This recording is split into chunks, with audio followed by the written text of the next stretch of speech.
What are the consequences for traitors who meddled with our sacred democratic process and tried to steal power by taking away the voices of the American people? What happens to them? Well, in the past, America had a very good solution for dealing with such traitors: execution. Here you have the chairman of the Joint Chiefs of Staff in a congressional hearing leveling a race attack against American citizens. The guy is supposed to be protecting our country. That is disgraceful.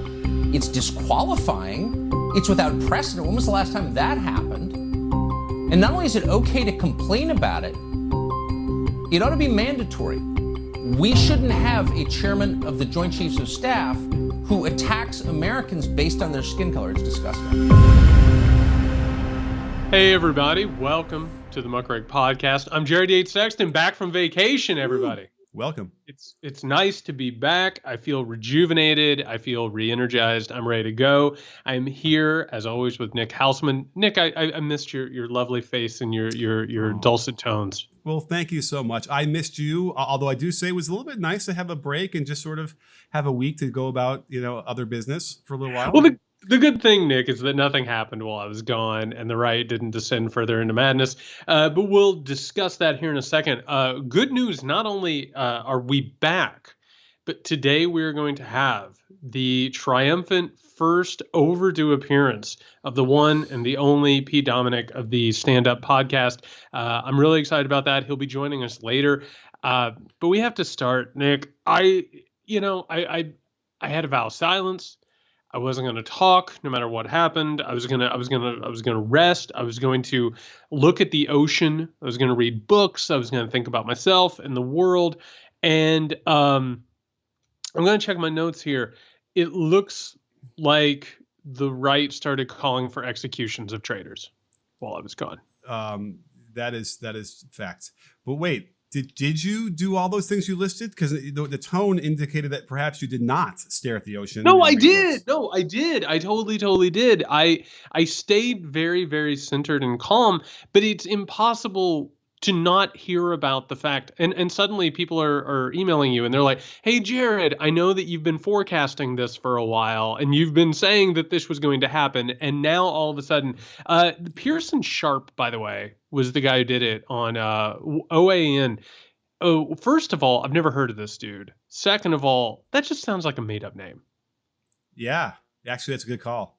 I that would be my name if I knew it was going to be like a spy or something. Pearson Sharp. Yeah, Sharp. Pearson Sharp. That's terrible. So our good friend Pearson Sharp, friend of the Muckrake podcast, went on OAN on the 22nd, and he got on TV. Well, I mean, OAN's not really TV, is it? Can we call OAN TV? It's a stream. It's a red stream. That's not good. I don't know. It's just this thing. I have to tell you, by the way, we're going to talk about Trump's first post-presidency rally. And I watched it on Newsmax because nobody's really interested in carrying his comments. Have you watched Newsmax before? I do when I had those 3-day purges of right-wing media, but it's been a while. So what have I missed? It's so piss poor. It's like while he's talking like down on the Chiron, it's like subscribe to Newsmax magazine and get an emergency radio. It's so terrible. So OAN, which we'll call quote unquote TV, Pearson got on and obviously was talking about widespread problems with voting integrity, radical Democrats who left their fingerprints all over the country, providing a trail of evidence that the 2020 election was not only tampered with, it was actually overthrown. He also said how many people were involved in these efforts to undermine the election? Hundreds, thousands, tens of thousands. How many people does it take to carry out a coup against the presidency? And then he says, well, in the past, America had a very good solution for dealing with such traitors. And here's the thing, Nick, you can just leave it there. You know what I mean? Like you can just say that and let it germinate and marinate and not have to say it. Yeah.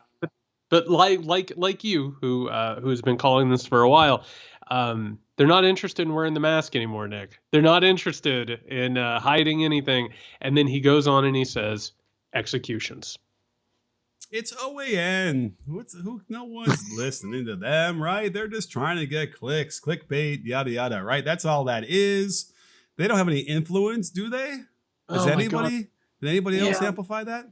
They do. They have so much influence, and this is the way this shit works. Is it starts out in the extreme right, and then all of a sudden you start talking about it on Fox and Friends, and that's where this thing is going. And now they're talking about actually killing people because that's where this whole thing has been going all along. So this reminds me of the story because, I don't want to believe that there's any influence and any normal person would believe and would say, oh, yeah, that should be what happens to these people. But there's somebody who I know well who is a Trumper who in the time of the Hillary Clinton email, cut to 2015 or whatever, 2016, when we were saying this is just emails. Like, so they got deleted off a thing. He goes, well, there's a name for that. And we're like, oh, really? He goes, yeah, hang on for 1 second. Hey, Siri, give me the definition of treason. Oh, to his phone. Wait, where is this? Where was this? Oh, there's my Siri. Wants to tell. All right, thanks, Siri. Thanks. I appreciate you looking into treason. Yeah, it was treasonous, and so it's not a big stretch to be like, well, if you believe that Hillary's email stuff was treasonous, which again is in the statutes, punishable by firing squad, then it would not be a stretch to assume that if you believe that there is something going on in Arizona with these votes, that they should also be treated the same way. That whole audit is going really, really well, isn't it? But at this point, like, you probably know as much as I do, having cut off yourself from all information for a week, than everybody else knows. It's as much as anyone's heard. They have taken the voting information from Arizona and they have taken it out of state, and they have taken it to a mountain hideout. Oh, wow. It is just repaired away, and who knows what they're doing with it. We've talked about it on the podcast. They're probably combing it for information on voters. They're probably combing it for information on how to actually commit voter fraud, because that's what the right does, is they are always projecting what they're planning on doing. They go ahead and they tell you what's going on here. This thing is not slowing down. Not an iota, not a shred, not a mile per hour. This thing is escalating so quickly, Nick.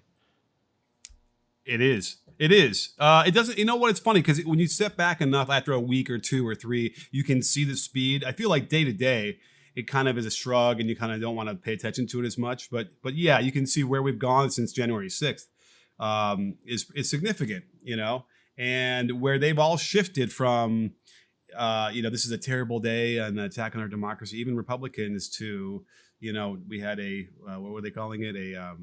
Oh crap. What do we call people who travel and a tourist? A tourist. A tourist. Right. It's so invasion. absurd. It's almost impossible to remember. Yeah. And that's all of our collective memories. It's what happens. They know they wait a few extra days, then people will kind of forget about the seriousness of some of the stuff, and they can go back about their business, which is really what we have to stop happening. Well, and the thing with January 6th, and it goes into all of this. Are you familiar with Ben Garrison's cartoons? Have you seen the? Oh man, if you haven't, don't. Oh, I was about to type it in. No, don't. They're so terrible. But Ben Garrison, I think, is just an absolute terrible cartoonist. And he's one of those people that likes to imagine, in his cartoons, it's pictures of Donald Trump, riding a giant eagle and freeing everybody in the world type stuff. And Ben Garrison, I thought, had one of the more telling cartoons recently, which was his original take on January 6th. His cartoon was MAGAites storming the Capitol and demanding truth and justice, right? They were totally valid in doing that. And now what's actually happened in the right, and we've been covering this too, unfortunately, is that idea started to shift where they now hold 2 or 3 different ideas at once, right? Which is important in this entire thing. The different ideas are, yeah, if we did it, we had every right to do it. But also, we probably didn't do it, and it was probably a false flag operation. But also, maybe the FBI kind of enticed us to do it, which we've talked about on here, which is that most of the paramilitary groups that were involved were all working with the FBI in some way, shape, or form, which means that all 3 of those things are now sort of fostered in the mindset of the right. His cartoon recently was of the FBI opening up the Capitol like a trap and then luring in the MAGAites to go in there. And it is this weird, incoherent mindset that we have spent so much time drowning in for the past year or so. And what is actually happening here is it eventually comes to the point, and the writing's been on the wall. None of this has been unpredictable. It was always going to head to the point where it's like, oh, you're going to try and steal an election. You now either deserve to be executed, or we're going to try and steal an election. Right. I mean, it's that dance constantly. And so when I heard this, and this is another thing, and tell me if you've heard this before, it was shocking, but not surprising. This thing has been very predictable from the very beginning. And watching him come out and say it, it's not going to be the last that we hear about it. It's not going to be the last that they say this. This thing is going to continue. Well, it's the solidification of this ideology, which, you might have thought when you saw Trump. Remember when Trump does the interview about man, woman, cat, child, whatever, that one where he's, he would refuse to acknowledge that maybe the election would be fair until after, right? He was like, well, we got to see what happens. Well, we were saying even back then how dangerous it was, because it was the beginning of the melting of the democracy, where people would start to believe that. And now it's solidified like cement. Right? Nothing that happens out of the audit in Arizona or wherever else they're going to go with this thing will change their minds if and when they find no fraud. When they find no fraud, that is really where the democracy dies. That's why it's over. Probably now we might look back at this a year from now, 5 years from now, 10 years from now, and say, June of 2021. That was when democracy didn't even exist yet at that point anymore. No one wanted to really listen to that. I think a lot of the Republicans were just like, that's just Trump being Trump. And I think they're still like that. Too bad that his, horrible personality got in the way of all the good things he accomplished, when in fact, what he really did was just accelerate the death of democracy. I think we were probably on the way there anyway, right? Yeah, I mean, that goes back to the point, which is he's a symptom, not the disease. It just so happened. And that brings in our good friend Tucker Carlson. Like we have known for the longest time that there is a group of grifters in this country who recognize trends, who recognize opportunities, right? Donald Trump, and my God, Nick, I watched that whole speech the other night, and it was just like, it was so sad. He came out and he was throwing his hats in the crowd. Like, that's what this person has been reduced to. And like the fact that he plays any role in the destruction of American society, it infuriates me to even think about it, right? That this charlatan, this absolute fraudish buffoon has played a role in it. But he recognized an opportunity. He watched Fox News. He understood it. He spoke it. He lived it. And he got out there and he took advantage of it in the exact same way that now our good friend, the fish stick scion, Tucker Carlson, is able to do the same thing. He recognizes the opportunity within white nationalism and white supremacist paranoia, and he has made himself incredibly wealthy and powerful, while meanwhile sitting around leaking a bunch of information to his fellow reporters that he's probably drinking martinis with in the Beltway. That's who these people are, and that's how we've gotten to this point. But Jared, what is America if it's not the land of opportunity? Oh, this God. is American. You see an opportunity and you use a little ingenuity and you put on your boots and you take it. Again, this is like, it's not really like this, but it's kind of half reminds me of. There are probably people out there, and I think I've talked about this before, who are upset with James T. Kirk for changing the rules of the Kobayashi-Maru test to win it, right? Because what did he do? He cheated. But most Americans would be like, oh, that's ingenuity. He went there and he changed the situation. There was a no-win thing so he could win. Well, at some point, if you keep drawing that graph farther out to the right, it points to a guy like Trump. And this is what we said even when we had our guest on before, but talking about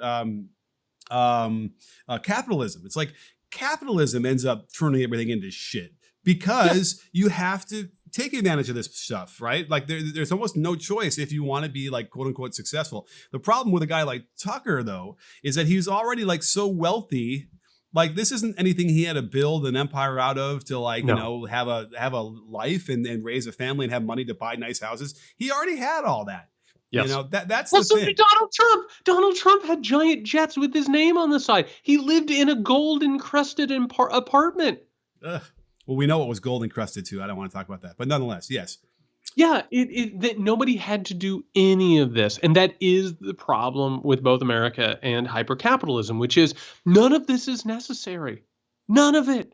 Like, the people in this country who are particularly, like, just putting their boot heels down on the poor and just grinding, right? The ones who are eroding the government. The government was originally created to help them.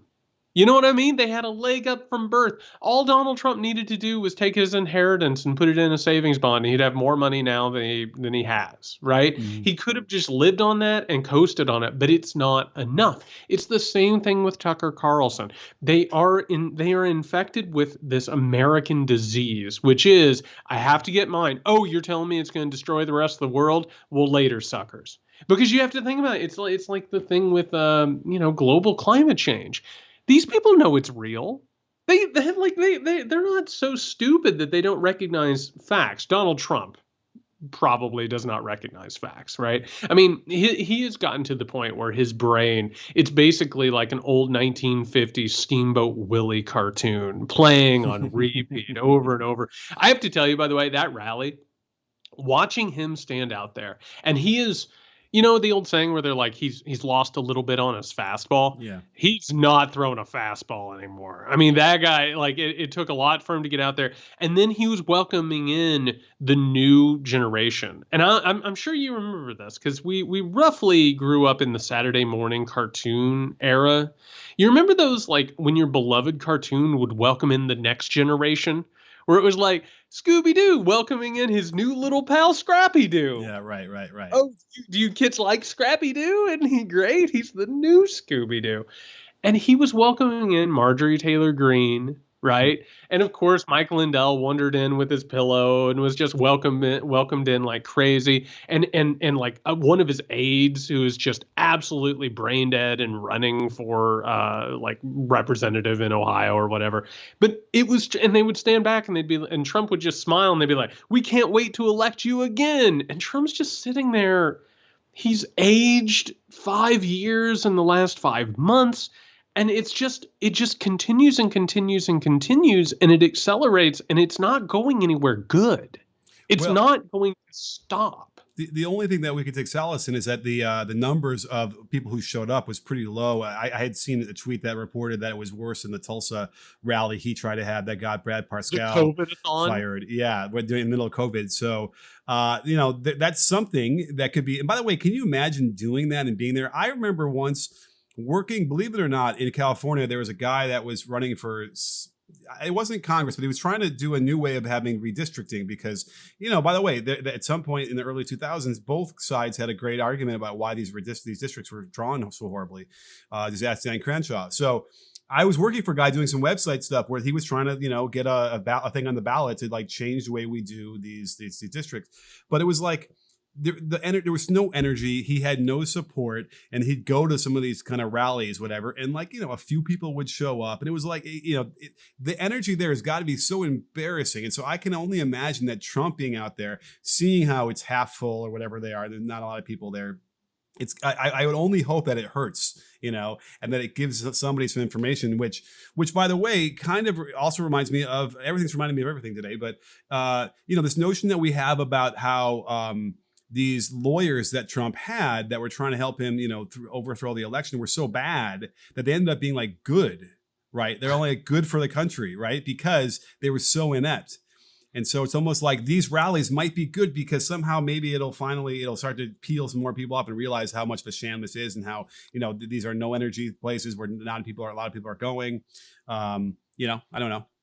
I have to tell you though, and this does have something to do with exactly what we're talking about with both Trump and Carlson, but also this Pearson Sharp guy. So real fast, I just want to put ourselves in the mindset of Pearson Sharp. I don't know this dude from Adam, but like, can you imagine going on? I was getting ready to say national TV, but I don't know what OAN would be. Marginal TV. Going on marginal TV and calling for the execution of tens of thousands, if not hundreds of thousands of people. You know what I mean? Like, do you think that Pearson Sharp, and we don't know him, do you think this is somebody who is like sitting down for dinner and he's like, yeah, we need to watch these people swing from the gallows? No, you know? right? No, he I does don't not believe either. that. I don't think so either, but you're also, and again, like as a professor of like writing and rhetoric, when you put that shit out there, it's real. You know what I mean? Like, even if you're performing for the camera, it's like Trump. We've talked about it. Trump didn't plan on building a wall. He didn't plan on draining the swamp, all of that stuff. He just wanted to get in and become president and hear hail to the chief and steal a bunch of money. That's what he was interested in. But the things that he said created a new reality that people are now living in. And that's Tucker Carlson. Tucker Carlson is so enmeshed in this new Tucker Carlson character, right? And that's what it is. He's been on every network. He's failed and been fired on every network. He is now Fox News Tucker Carlson in the age of Trumpism. That's his character right now. The other night he got on and called the chairman of the Joint Chiefs of Staff, Mark Milley, not just a pig, but stupid. Like, you have to assume he got off the set and he was like, oh, I guess I did that. Whoa. Yeah. Oh, that escalated quickly. Like, they're playing characters, and because of the echo chamber nature of popular culture and mass media, you put that stuff out there and you affect culture, and then culture comes back and affects you, and it turns into a continual cycle. Right. I mean, I think what you're saying is that, like, we know that these guys don't believe what they're saying, but we know that there are people out there sitting in their homes who do believe it. And those people have AR-15s. And that's the problem with the fucking country. Exactly right. And that's the other point of it, is one of the standard tenets of white supremacy, and I want to be very serious about this for a second, is that white supremacy, because if you look around the world, like, there's been a white supremacist take over the world that's lasted for centuries. It's always been aided by weapons, having superior weapon technology. You don't need a lot of people.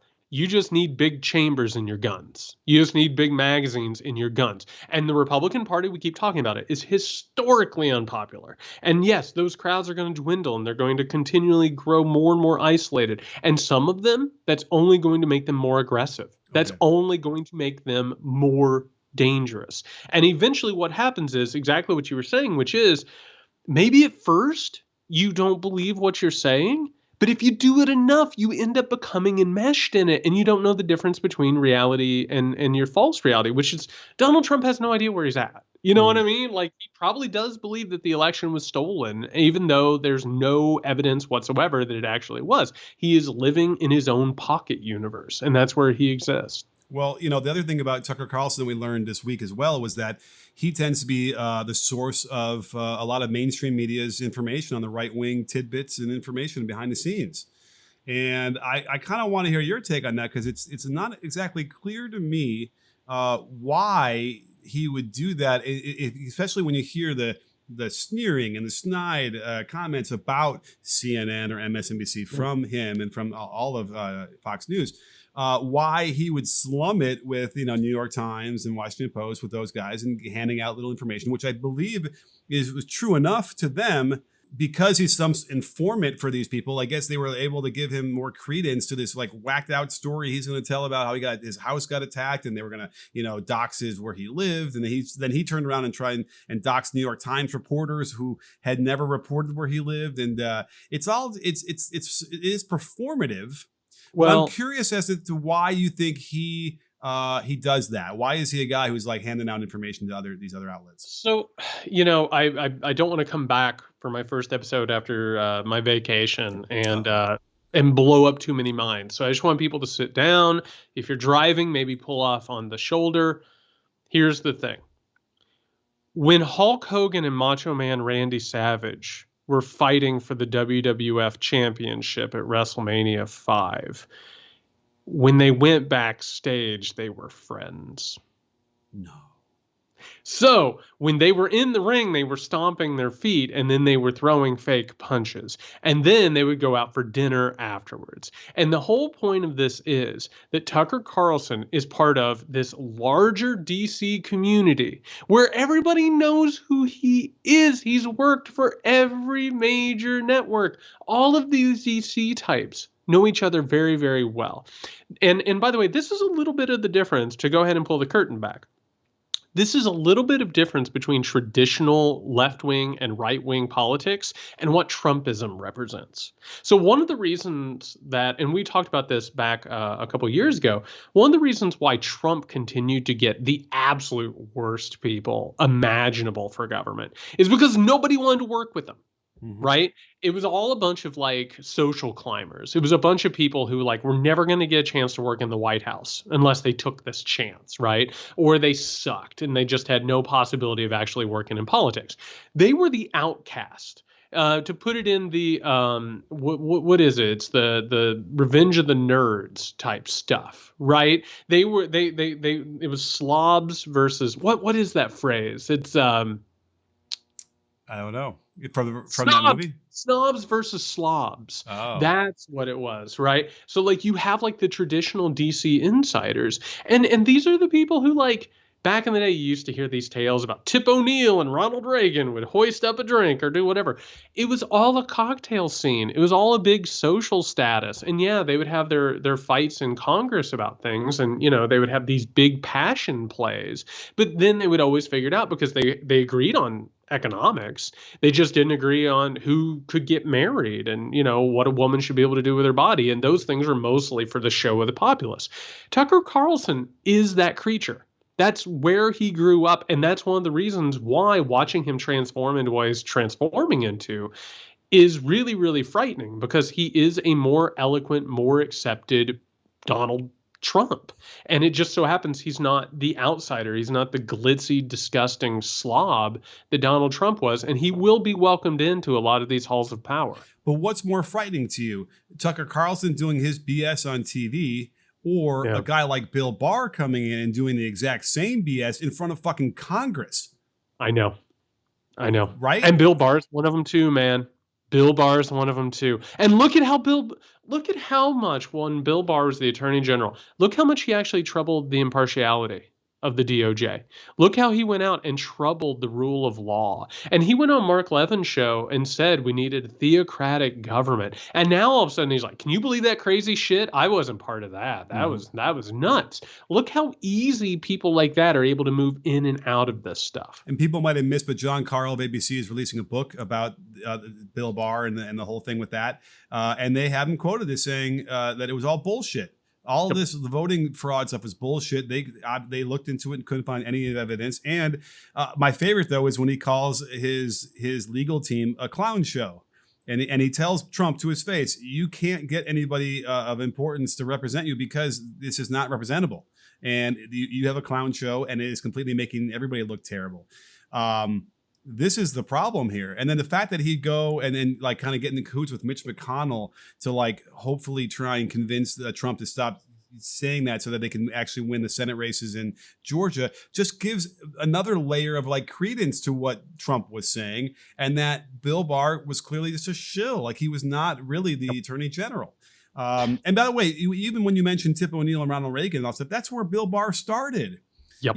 We had a fucking Democratic Congress. I say this too many times, but like the Democrats had control of Congress for 50 years, and they have Iran-Contra erupts, and they don't impeach him. They don't even like do an impeachment inquiry, because Tip O'Neill, the asshole, they were busy having drinks in the cloakroom and laughing about all this bullshit like they were doing. So this is where Barr comes from. It's not surprising, but Jesus Christ, does he need to be, brought up on charges? Well, and again, to go ahead and put a finer point on this before we bring in Pete, who I assume has some thoughts about all of it, let's just point out, like, this is about generations. Bill Barr is part of the generation of the Republican Party that is a couple of steps before where we are right now. And he was more than willing to come in and do the job. You know what I mean? Like, he was more than willing to come in and get done what he wanted to get done. He swallowed that shit and he was happy to do it, right? This asshole, this Pearson Sharp, the people who are around Donald Trump, the people who brought Donald Trump YouTube videos. You know what I mean? We're talking about Marjorie Taylor Greene quality assholes. Those people, those are the outsiders who are just starving to come in and get power at any and all cost. They're not interested in institutions. They're not interested in those cocktail parties. They're interested in power, and they're interested in profit. So think about that is where the right is going. These are people who have been fed propaganda for years, and they've been fed anti-democratic, fascistic sentiment. And here's the thing, Nick, they didn't just like it. They fucking loved it. And that's what's happening, is we're watching the evolution of the right. And this was the inevitable evolution of the right. It's going from Newt Gingrich, who knew what he was saying was bullshit, to people who listened to Newt Gingrich and they were like, that guy's making a lot of sense. This is, you can say it's the right. To me, it's capitalism. To get back to that. This is the result of capitalism.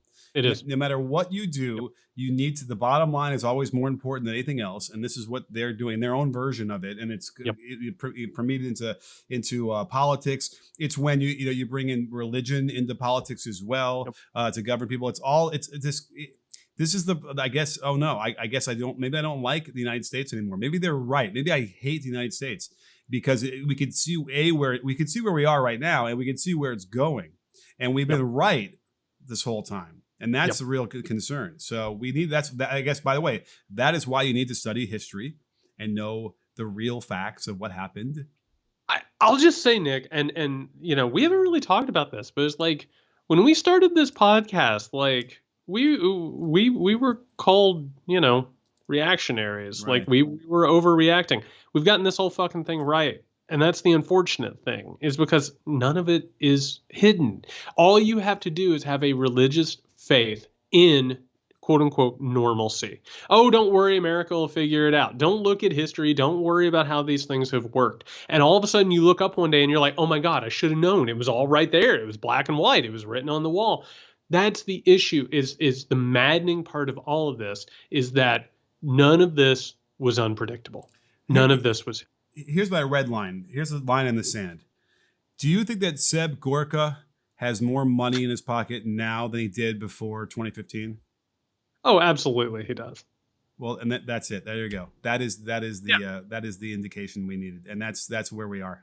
That's what's frustrating, because again, there's the guy. He's the guy who did this all just because if he was able to profit and benefit from what he did and how he behaved in the White House, then it's over. No, I mean all of them. All of them have more money. That's the whole point. They're all so much wealthier at this point. All right, we gotta bring Pete in to talk about this. Before we do, just a quick little programming note. First and foremost, if you want to keep this show ad-free, you want to keep us with editorial independence and able to say what we want to say when we say it, which is crazy important for these times, we need you to go over to patreon.com/muckrakepodcast to become a patron. Doing so will unlock exclusive benefits, including an extra show every week on Fridays. Big news this week at 7 p.m. on Thursday, July 1st, ringing in July with style. 7 p.m. Eastern, we're going to have a patron-only exclusive live show that will then air in our regular Weekender episode. So all you have to do is go over to patreon.com/muckrakepodcast. We look forward to having you join the crew. Hey, everybody, we're back. And this is a really, really long overdue situation that we've got here. We're here with the one, the only, the legend, the myth, Pete Dominick, the host of Stand Up with Pete Dominick. I didn't need to mention the name again. That feels redundant after a while, Pete. It works for me. Boys, it's great to be here. Myth is right. I do have a case of imposter syndrome. I listen to you guys on Muckrake all the time, usually when I'm in the lawn. I listen to the both of you, and I don't think I have anything to offer your show. So maybe we should just wrap this up. I mean, I'd rather. I enjoy the enthusiasm. That's good. I mean, the pessimism, not as great, but the enthusiasm is. Episode of your podcast, I don't have to listen to because I'm here. You're on it.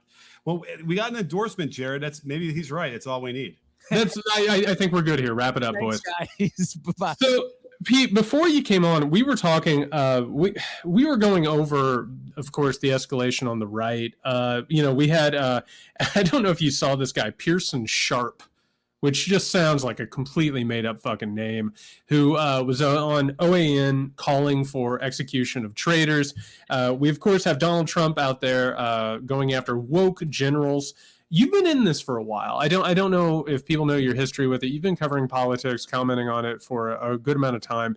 Can you talk about the evolution of what you've seen, not just with the Republican Party, but with the right wing? Can you talk about the different iterations that you've seen and where we're at right now? Oh my gosh, yeah. I have watched it for probably 15 years really closely, a lot of different perspectives, but certainly from kind of a corporate media buy-in standpoint. And what I mean by that is like working at CNN, Comedy Central, and SiriusXM, having credentials to be at the conventions and the debates and I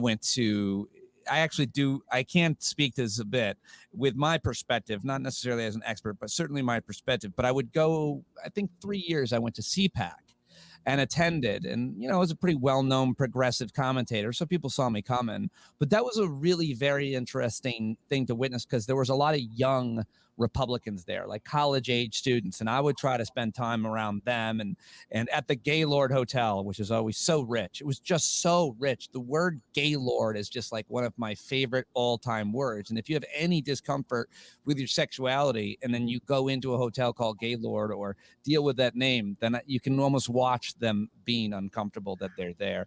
But anyway, I just have seen it move into this kind of white cult. Really, it was less overt, and now I've just seen it progressively move to be so much more overt, which I did not actually ever think I would see. But I was warning for a long time, as were you guys, recognizing that they were now a conspiracy theorist dominant, not fringe. I feel like what I saw before a lot of mainstream commentators and observers was it was clearly the conspiracy theorists that were taking over, and more importantly, to speak of who's behind them, the commentators, like the mainstream corporate right-wing commentators. I think the Beltway media and politicians and even grassroots political organizations didn't listen to AM talk radio. I did. And I worked with those guys at Sirius, like the conservative commentators at Sirius. I worked with them, so I really got to know them and what they were doing. And if you listen to Mark Levin and Sean Hannity, and the guys at Sirius are really extreme. Andrew Wilkow was one guy. Another guy, did a bit once when I first started, when I was listening. He said, I want a caller from every state in the country to endorse the idea that women shouldn't be able to vote. And we'll have this new kind of, he was clear that it was a radio bit, but like this constitutional conversation or convention, and this time women can't vote. And it was like, that's the difference between progressive and conservative humor there too. And like that was just tame, because at least that was a bit. But I heard these guys on the radio 3 hours a day, and if you just listened to them, you knew where they were going. It was just kind of amazing to see John Boehner and even Paul Ryan be surprised that they couldn't control the commentators whose shows they'd been on and who weren't extreme enough for it. And I guess the final point was like the culminating moment for me was hearing Senator Ron Johnson, who no one is more of a conspiratorial senator, and I think openly worked with Russia with their intelligence. This guy's as far out as they can go. And Mark Levin was screaming at him for not getting their conservative agenda done. And Ron Johnson's like, I can't. We don't have the votes, Mark. And the point, guys, is what they do on the radio is they demand things that can't happen. They have no concern of governing, only of entertaining and firing people up. They're not serious. And that radicalized people. That's it. All you need, talk radio radicalized people. Now to a further extent, I think YouTube and podcasts, but everybody focuses on Fox News. Nah, it was really predominantly Rush, Sean Hannity, Mark Levin, Michael Savage, the guys at Sirius. They're all doing the same goddamn bit as a comedian. It was just, it's so hack. They're all listening to each other, stealing from each other. And so I watch them. And if you watch them, You didn't have to be especially smart or even observant to know what was happening. Well, it's ironic because we were talking about this exact subject before we got on with you, and we were sort of pontificating that most of these people on the TV don't believe what they are saying. But I'm kind of curious what you think about that, because we're recognizing that it's a bit and they're doing things to stir up the populace, but they're also, they could believe it. And then, tied in guys like Stuart Stevens and Steve Schmidt and like these guys who are now all of a sudden like coming out of the fever dream. Yeah. Like, what are we supposed to make of that, and whether or not they believe what they're saying? I believe them. I believe Stuart and all the Lincoln Project creeps. I could trash every one of them all day, but I do believe them. I believe Joe Walsh. I believe, I just had him on the show, from Wisconsin, Sykes, Charlie Sykes. I believe all them because they've all lost tons of money, tons of gigs, and frankly, a lot of friends. The first guy that I know that kind of, moved away from the conservative movement and denounced everything he'd been involved with was a guy named Bruce Bartlett. And Bruce is a really good friend of mine, and I know him very well. And I know for sure he lost most of his friends. Like these, quote, principled conservatives that saw Trump for what he was, that turned away from him, they lost their friends, like legitimately lost them, lost a lot of money. I'm sure almost all of them. And so I do believe them. As far as the guys that are still selling it, I think some of them believe some of it, but I worked with Steve Bannon, shared a studio with him at SiriusXM, find him to be the sharpest, most intelligent of any of these guys, or three of them combined. Bannon was definitely original. He's the most dangerous conservative, in my opinion, of all. I mean, you compare him to anybody you want, from Roger Stone to Sean Hannity to Rush. This guy is absolutely brilliant, the way that he has handled himself. I mean, I just can't even. So he has basically said in different ways at different times that Donald Trump he's just a blunt instrument. He's just helping us get our shit done, our white supremacist domination, dark web takeover. He's just helping us build the Death Star. He's Darth Vader. We're the Emperor, or I'm the Emperor, whatever. And so I think that you can kind of take them in a somewhat case by case basis, but I did try to differentiate there to some extent. The guys who have turned their back on that, and who I do believe have a certain amount of integrity, of character at least. They still support a lot of shitty policies that have failed forever, but they're not necessarily awful people in terms of the way, it's like, how could anybody like Donald Trump? He's such a mean son of a bitch. Well, if you're mean too, then you get it. I just don't think these guys are as horribly cruel as some of the others that don't care about others and only care about, the agenda and making a lot of money, like Ben Shapiro. Like, he's a horrible person and he's making a fortune. Yeah, I just want to throw out real quickly the Bruce Bartlett connection, because that's notable, because he was one of the chief architects of trickle-down economics, comes out and says it's all bullshit. And I don't think I've seen harsher reactions to anything from the right outside of what he had said, because they so believe in trickle-down that it's telling them that their entire life's work is. Yeah. Have you guys ever interviewed? Mm-hmm. Just cancel me right now and get him on. He's amazing on the air. He just whines and complains and has zero fucks. Like, we can say certain people have zero fucks. This dude has literally an egg where fucks go. He is so brutally honest and so cruel and dismissive of these people, and it's just wonderful and beautiful to hear and to watch. So yeah, I can't say enough good things about him.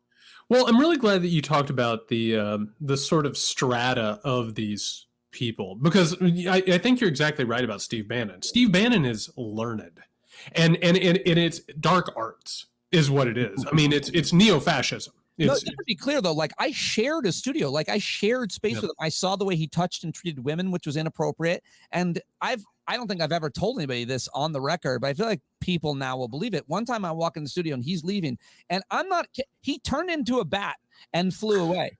Did you smell sulfur? Yeah, well, that was a given, and I felt like people knew that. Yes, we would hang garlic in the studio.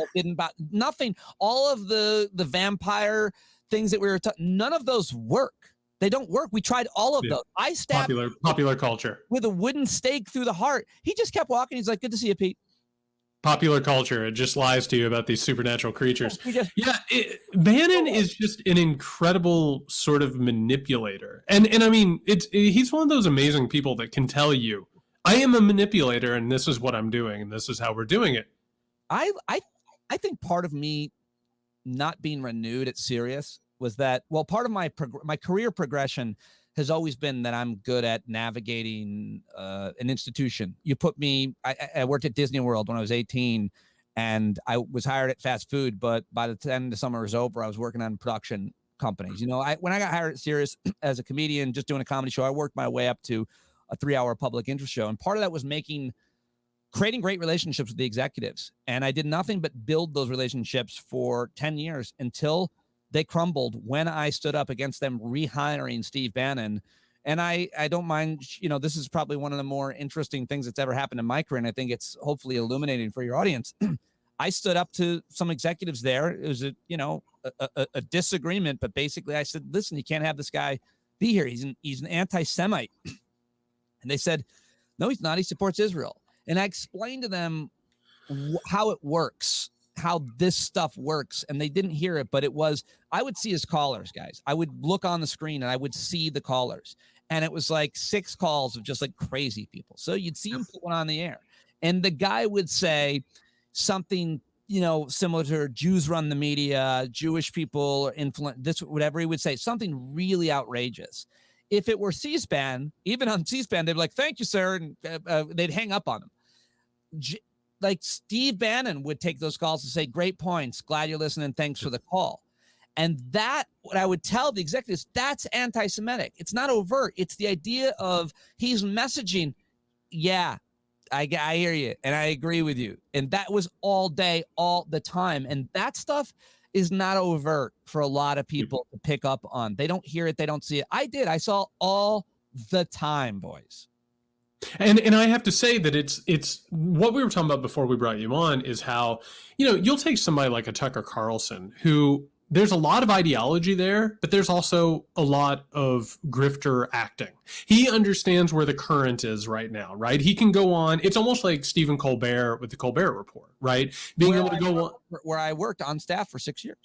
Exactly. So like there's an understanding of the mimicry. There's an understanding of being able to do that. There's other people who believe in it. Then there's other people who are obviously profiting off of it, such as like a Sirius that says, yeah, maybe this is disturbing, but there's money in this. And they all sort of interact with each other. I was wondering if you could talk about the sort of unrealness of the show business aspect of this. I mean, we've talked when the light wasn't on before about people who see opportunities and they take it.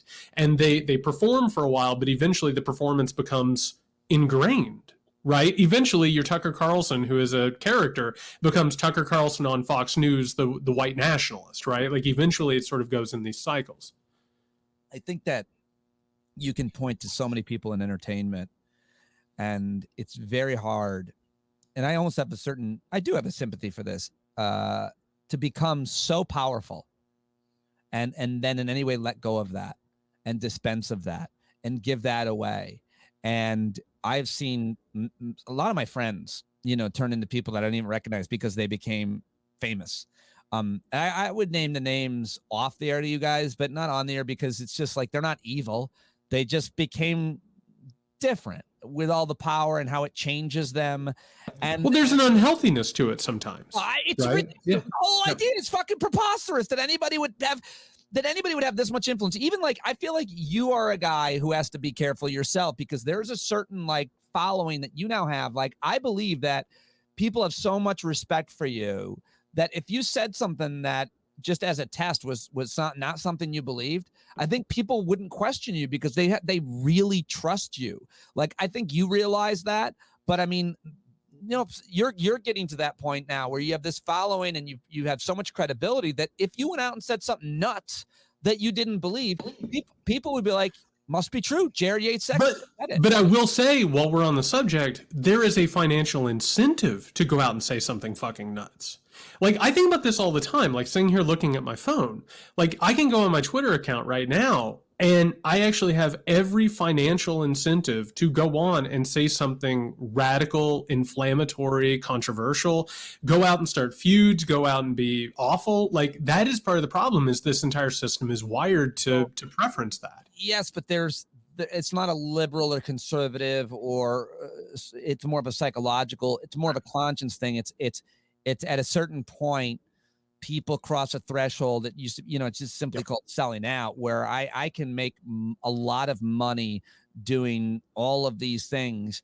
And the question, everybody gets to a point, I've been at this point a lot of times, and I'm super proud of the integrity with which I've led my career, where I said, I'm actually not going to do that. I'm not going to go in that direction, even though I know I could. And it's kind of funny because I'll just throw my wife under the bus. Like, she would have never minded if I did and said things I didn't believe, because, it's always worried about money.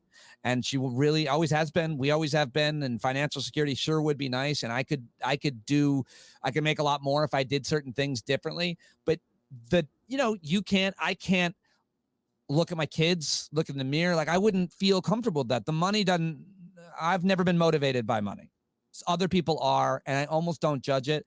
I'm just not. I'm motivated by, if anything, actual human approval. Like, when actual people tell me the work I'm doing matters, that motivates me. That's it. Like, I could be, by the way, having a shitty day, and then I get one email from someone telling me how important the podcast is, through the pandemic and staying connected, and they learn so much.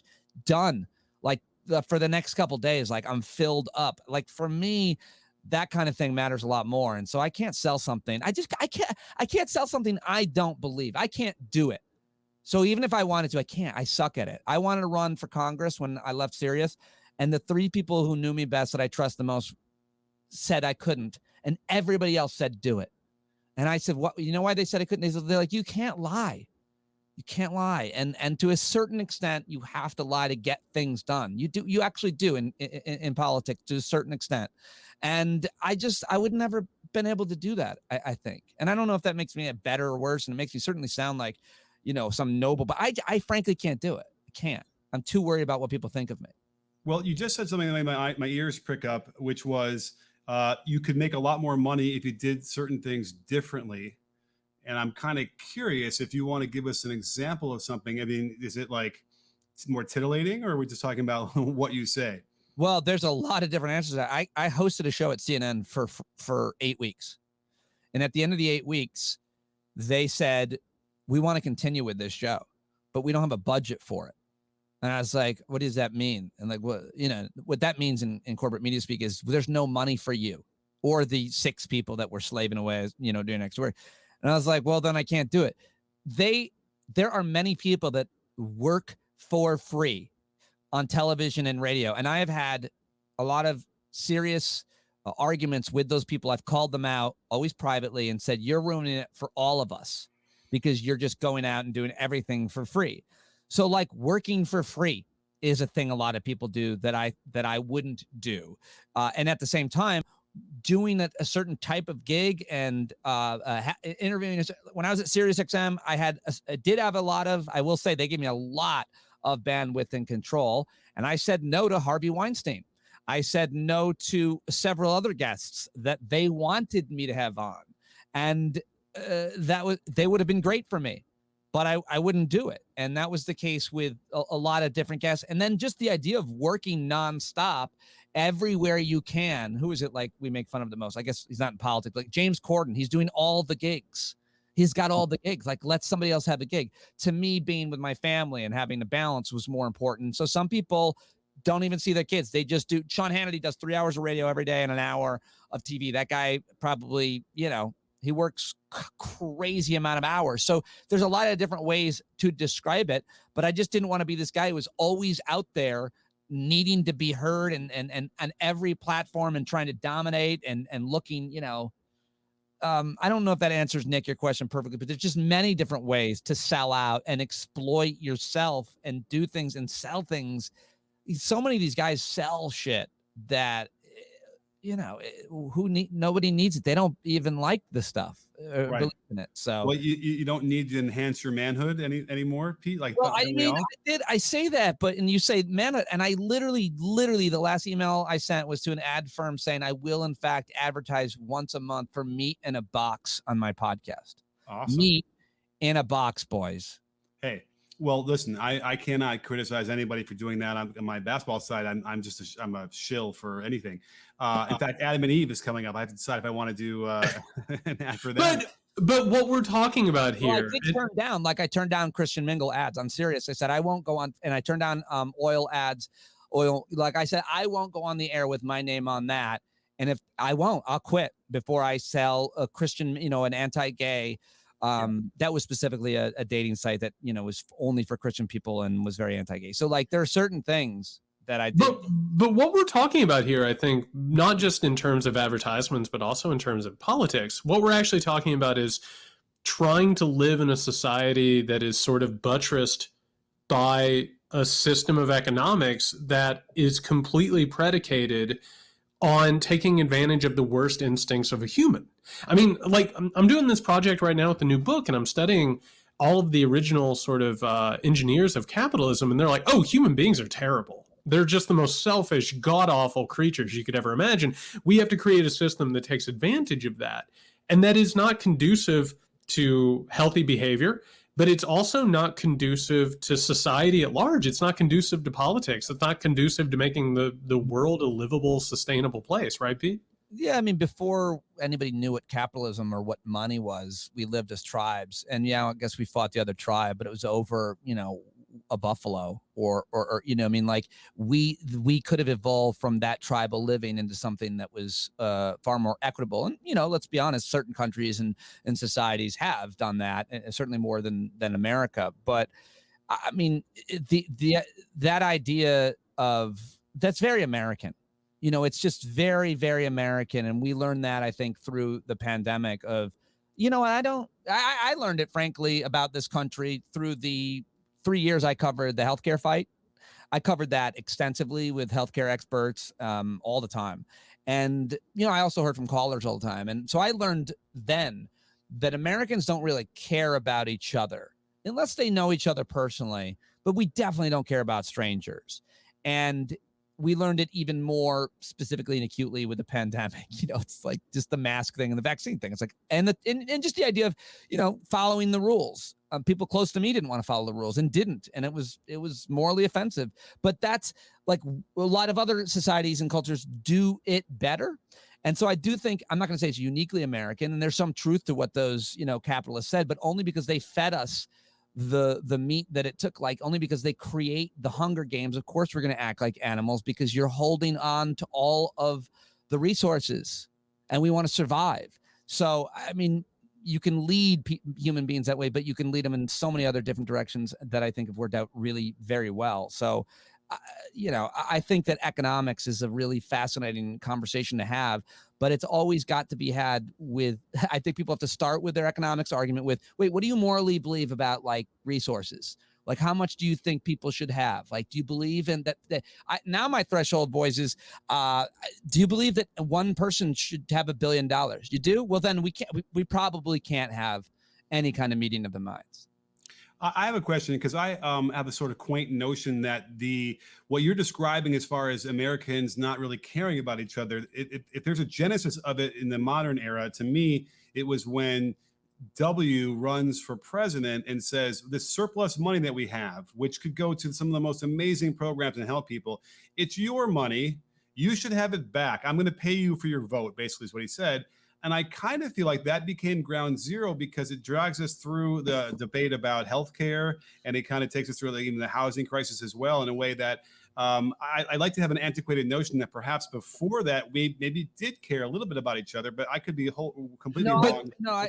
It's a good point to make, and I would also say about a third of Americans really don't care about. Yep. It's like 70 million or so, or something like that, or certain cultures, or it's often these people who pretend to be the most moral religious people. They might care about the people that go to their church. They probably do, even if they're different races and ethnicities, because they know each other. But I think that I don't know, Pete. I've been in some churches where that's not the case. It's the larger performance of it. I think the moral test to me often is, how do you feel about people over there that you'll never meet? The Peter Singer effective altruism kind of ideology. And Nick, I think that you're right. I think that I think that the New Deal changed a lot of attitudes. And I think that for a long period of time, I'm stepping outside my lane when talking to you guys here, but up till the late 70s and Goldwater, and then obviously Reagan perfecting it all and saying government's the problem. The government is an organizing, we can all criticize government, and a budget is a moral document in terms of how we spend money. However, we were better. I think you're right. I think we were better when we had unifying ideas, conflicts that kind of sometimes even crossed, definitely crossed class. But once we began to demonize government and say government's the problem, then that kind of Bush idea really is effective. This is not my money. This is not our money. It's not the government's money. It's your money. And that goes back to the problem with, obviously with billionaires and philanthropy. Billionaires decide where to give their money. They shouldn't have that much money to decide where to give it. Oh, they gave it to pediatric cancer. Great. But cancer actually isn't killing that many kids. There's so many other ways to spend that money. And that should be decided not by your panel, but by the people and through taxes. And that's messy and that's complicated, but it's also democracy. So I think you're right to say, we were better, but we've, I think, trended progressively worse with individualism in a way. I think a big part of it, though, is the message that has been force-fed to us now for generations, which is, if you care about other people and you trust other people, you're a fucking sucker.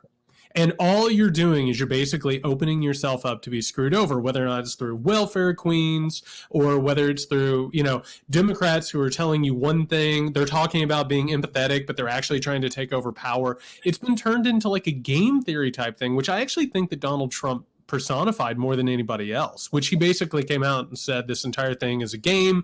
If you are worried about other people, you're a sucker, you're a loser. And I think trying to walk back from that edge, there's a part of me that hopes that the pandemic started to crystallize that. But also, Pete, I don't know about you, but I look at America and I'm like, our memory is so short and so simplified in terms of politics and experience. I still have hope, but it is a really terrifying thing to stare off over the other side of that ledge. Yeah, I mean, I completely agree with you. And I think it's this whole conversation actually could be, we're talking about how to gain and lose power and followers and money.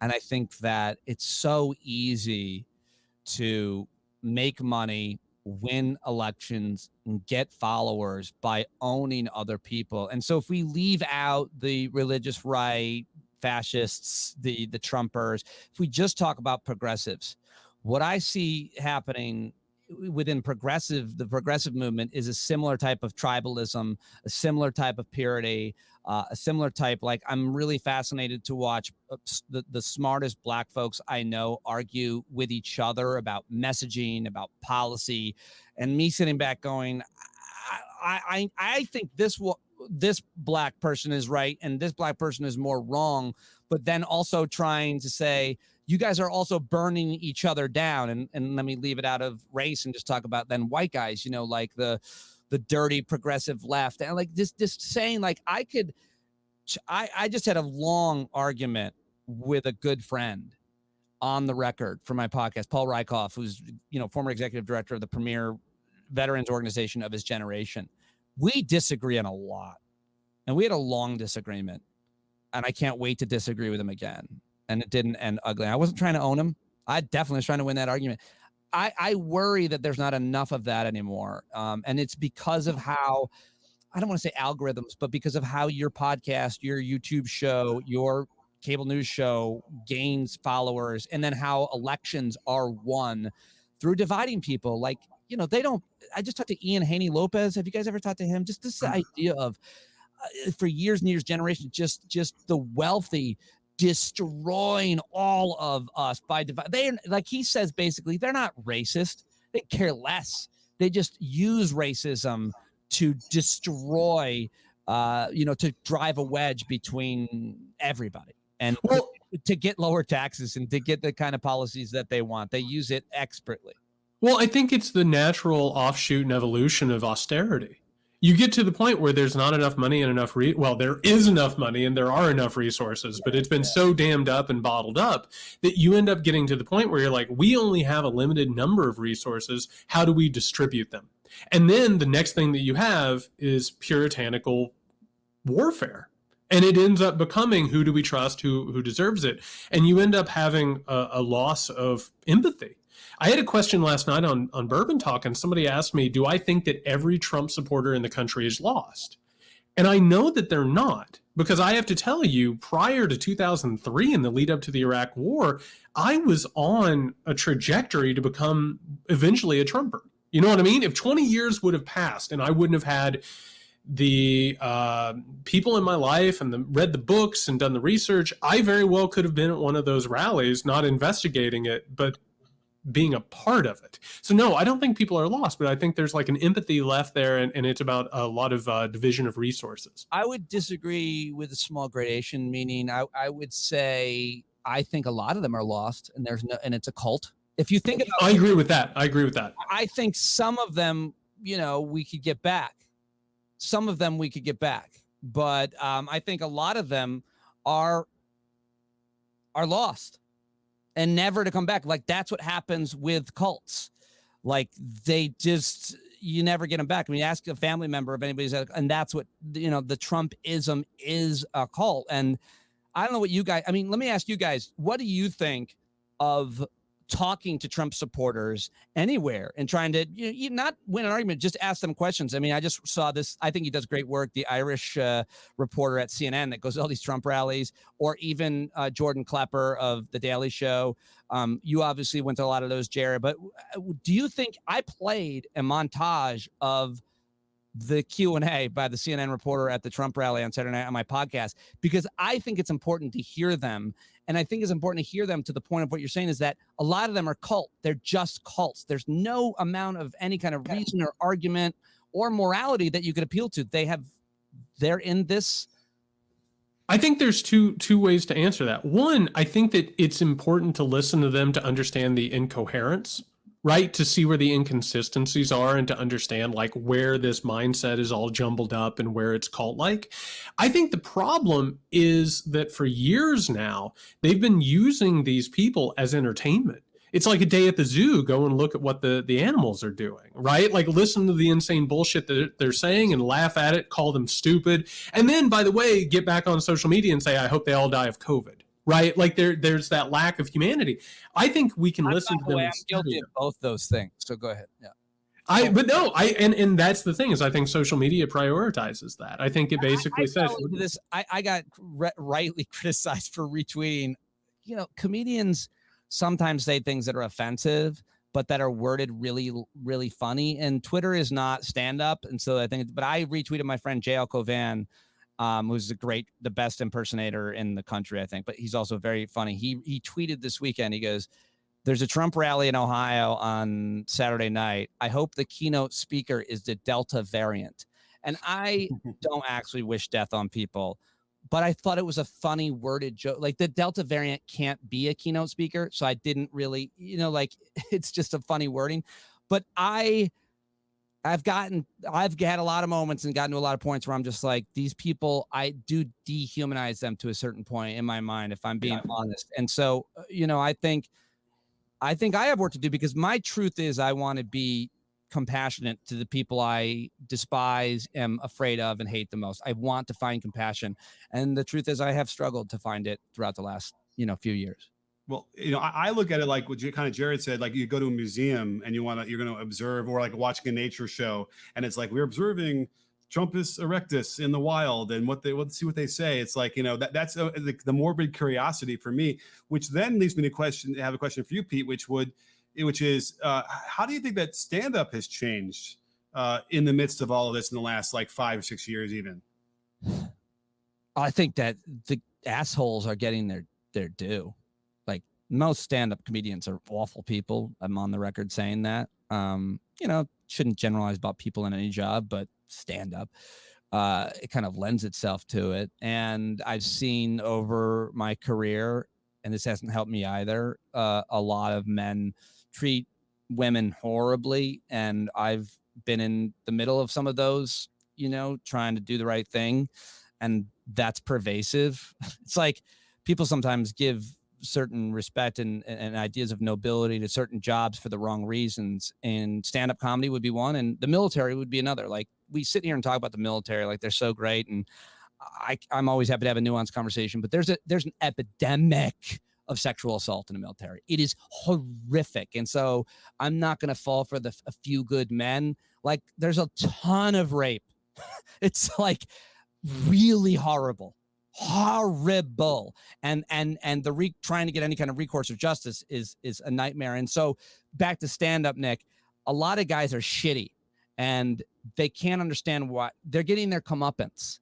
Some of the things that they're still saying aren't flying anymore because women and minorities have taken a power. I think one of the most powerful phrases in the new women's movement is time's up. Like, if someone says time's up to you, I mean, that's a rough thing. Like, you're done. And you could say that to, like, you could almost, like a comedian doing some really shitty joke that's old and not funny, a woman could stand up like, time's up, stop. And so I think that we have to evolve, and we can still be funny. I do think a racist and sexist joke, if it's worded really funny, I still laugh because I look at the comedy of it.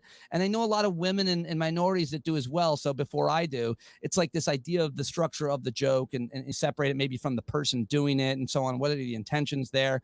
But I think mostly the answer to your question is there are consequences now more than there were before about what you say. I don't think we should hold those consequences against comedians who said things a while ago. I think that times change and we shouldn't be held to things that we said, because we all said things on a mic that we wouldn't say today. I certainly did. And so I think it's evolved. I think it's getting better. I think it's certain things are rightful criticisms of the kind of, I don't use the word cancel culture, but sometimes it's like a little too sensitive maybe. We don't have to worry about your feelings all the time, but generally punching up is a good idea. If you're a white straight guy, you can't go wrong with that. And that's not hard to do. It's just so easy to do. And so I think we're going through some growing pains that are really great. And I think that the market will continue to decide whether or not Louis C.K. sells tickets or Andrew Schultz or Joe Rogan. These guys are, a lot more controversial, and they will. There will be an audience for them. And guess what, boys? Comedy club owners, overwhelmingly shitty people, like overwhelming to the point where it's not helpful. If most comics are progressive politically, it's easy to make fun of your Trumps, your Bushes. And it's a little harder to get booked by those guys because they're so seriously trumped up. And it's all about, being a business owner and not want to pay taxes. So it's kind of an interesting time where a lot of the gatekeepers are a little more conservative than the comedians, and that kind of seems to matter. But I'm happy with where comedy is at, and I am never ever worried, put it this way, about performing anywhere and being canceled. You heard Chris Rock and Jerry Seinfeld, you can't do colleges anymore. Bullshit. Yes, you can. You know why they can't do colleges anymore, guys? Because same reason I don't really do, because their shit's not college funny. It's not. They're talking about being married and kids, and that's not funny. You have to go, and you don't want to do that material. You don't want to talk about all the things that they're interested in because you're not 20. So that's why they're not doing colleges, not because they're too politically correct. Colleges have always been politically correct in a way that's good. Pete, we spent way too long not having you on this podcast. Can we get you on sooner than later? I'm booked. Pete, can you tell the good people where to find you?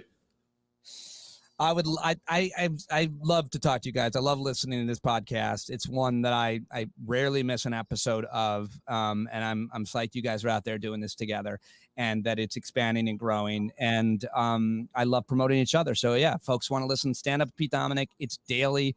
I do what I think is a really robust, comprehensive news thing that takes me like hours every night, putting together sound and a few little jokes. And then I usually interview two guests who are generally speaking like expert folks on the show. And that's it. And that's there daily for you in the morning. And I hope that people that listen to your show listen to mine. And I'm sure that people that listen to mine listen to yours. Thanks so much for coming on, Pete. Thank you for having me. You guys, you looked great. I just also want to say that you both looked really great on the This was a beautiful panel, I gotta say. This was a very attractive panel. Yeah, let's make sure if folks don't watch it, they should at least see a screenshot. Thanks so much, Pete. Thanks, guys. All right, everybody. That was the Muck Rake podcast premiere of Pete Dominick, of Stand Up with Pete Dominick. Still really hard to say the name twice in a row. It was really good having him on. Good people. Absolutely. Great conversation and great show. It's something that everyone should be listening to. Yeah, it is. It's one of those have to listen podcasts. He does it every day, Nick. I know. It's really amazing. It's anybody who does anything like that every day is impressive to me. I wouldn't mind doing it under the right circumstances. I think we could. I think we could do one today. No, don't you put that on me. Don't you? How much put that Diet on me. Coke can I get my hands on? Just a reminder to everybody, we're going to come back with the taping for our Weekender edition. We will be, and that's for patrons only. If you want to get in on that, go over to patreon.com/muckrakepodcast. We'll be going live this Thursday, July 1st at 7 p.m. Eastern. And again, that's patreon.com/muckrakepodcast. If you want to watch that and get access to the weekly, I just dropped my glasses. I'm all discombobulated, Nick. Did they break? No, I think they're fine. I think they're all right. I think everything's good. I think everything's copacetic. You know what? That's probably like a good metaphor for where we're living. Where we're at. Yeah. I agree.